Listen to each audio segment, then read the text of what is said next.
எந்த மருமகள் எப்படியெல்லாம் கெட்ட மருமகளாக இருக்க வேண்டும் என்பதை அவர்கள் சொல்லிக் கொடுக்கிறார்கள்.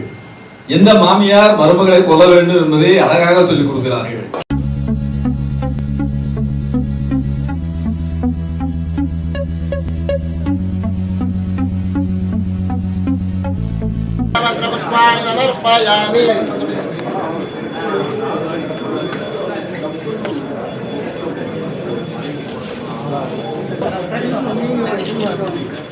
ओम शतमानं भवति सदाय पुरुषः शतेन्द्रिय आयुष्येवेन्द्रिये प्रतिष्ठति उत्तरोत्तरं श्री சொல்ல வேண்டியதை சொல்லும் என்று சொன்னால், இந்தியா உலகை ஆளுகின்ற பொழுது உலக மக்கள் அதை பெருமைப்படுவார்கள்.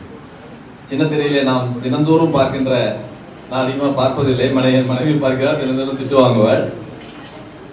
வீட்டில் ஹோம் மேக்கராக இருப்பவர்களுக்கு வேறு வேலை இல்லை, ஆகவே அதை பார்த்து தான் தீர வேண்டும், நேரம் போக வேண்டும். ஆனால் அத்தகைய சமுதாயத்திலே தான் நிறைய பேர் இதை பார்க்கின்ற பொழுது நம்முடைய கடமை மிக அதிகமாக இருக்கிறது.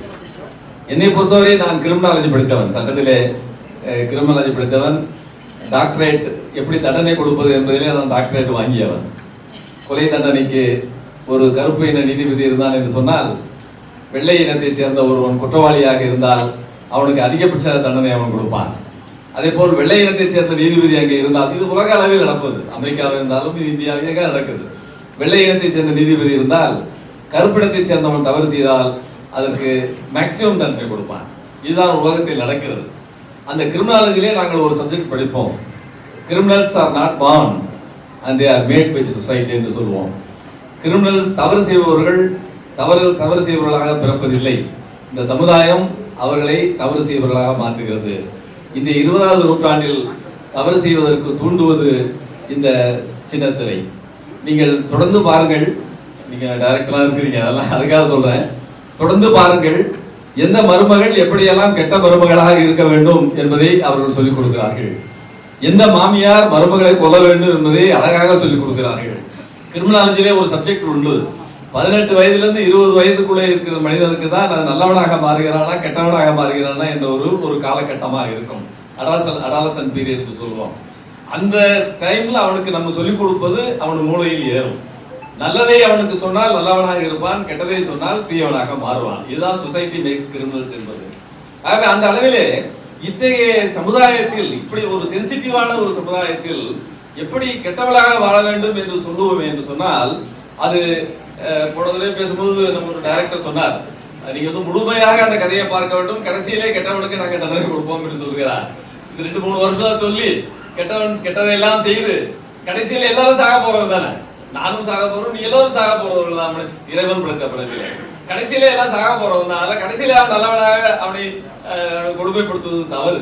ஆகவே அது சமுதாயத்தை சீர்திருத்த வேண்டும் என்று சொன்னால் நல்ல காரியங்களே நல்ல இதையே செய்யலாம். அவர் சொல்லுவதையே கூட ஒரு மருமகள் கெட்ட மருமகளாக இருக்கலாம், ஒரு மாமியார் கெட்ட மாமியாராக இருக்கலாம், கணவன் கெட்டவனாக இருக்கலாம், மனைவி கெட்டவனாக இருக்கலாம். அதை சொல்லுகிற முறையில் அதை லாசுக்காக சொல்ல வேண்டும்.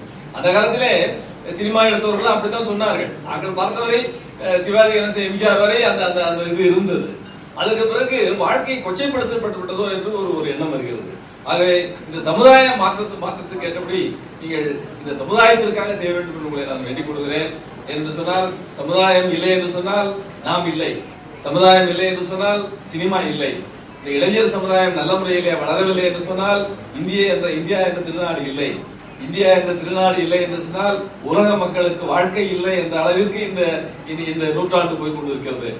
எங்களோட சக நண்பர்கள்லாம் வந்திருக்காங்க, பத்திரிகையாளர், அவங்களுக்கு நன்றி சொல்லி, விஜய் நான் விஜயன் கூட மாட்டேன், முருகன் நான் தான் கூடுவேன். ஏன்னா அவர் ஒரு 4 வருஷத்துக்கு முன்னாடி, ஒரு 5 வருஷம் இருக்கும், 5 வருஷத்துக்கு முன்னாடி அவரோட பைக்கு தான் நான் யூஸ் பண்ணியிருந்தேன். முதல்ல அவரோட பைக் என்கிட்ட கொடுத்தாரு. என்கிட்ட வண்டிலாம் இப்போ கிடையாது, என்னோட வண்டிலாம் விற்றுட்டேன்.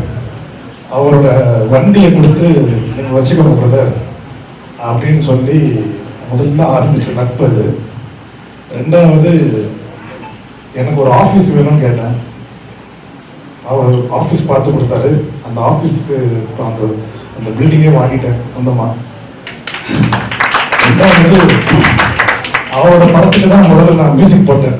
எப்போன்னா கொரோனா காலத்தில், நான் சொல்றது 2020 ஐ திங்க் எப்போது ராஜாக்கு நான் தான் முதல்ல ஆரம்பித்தேன்.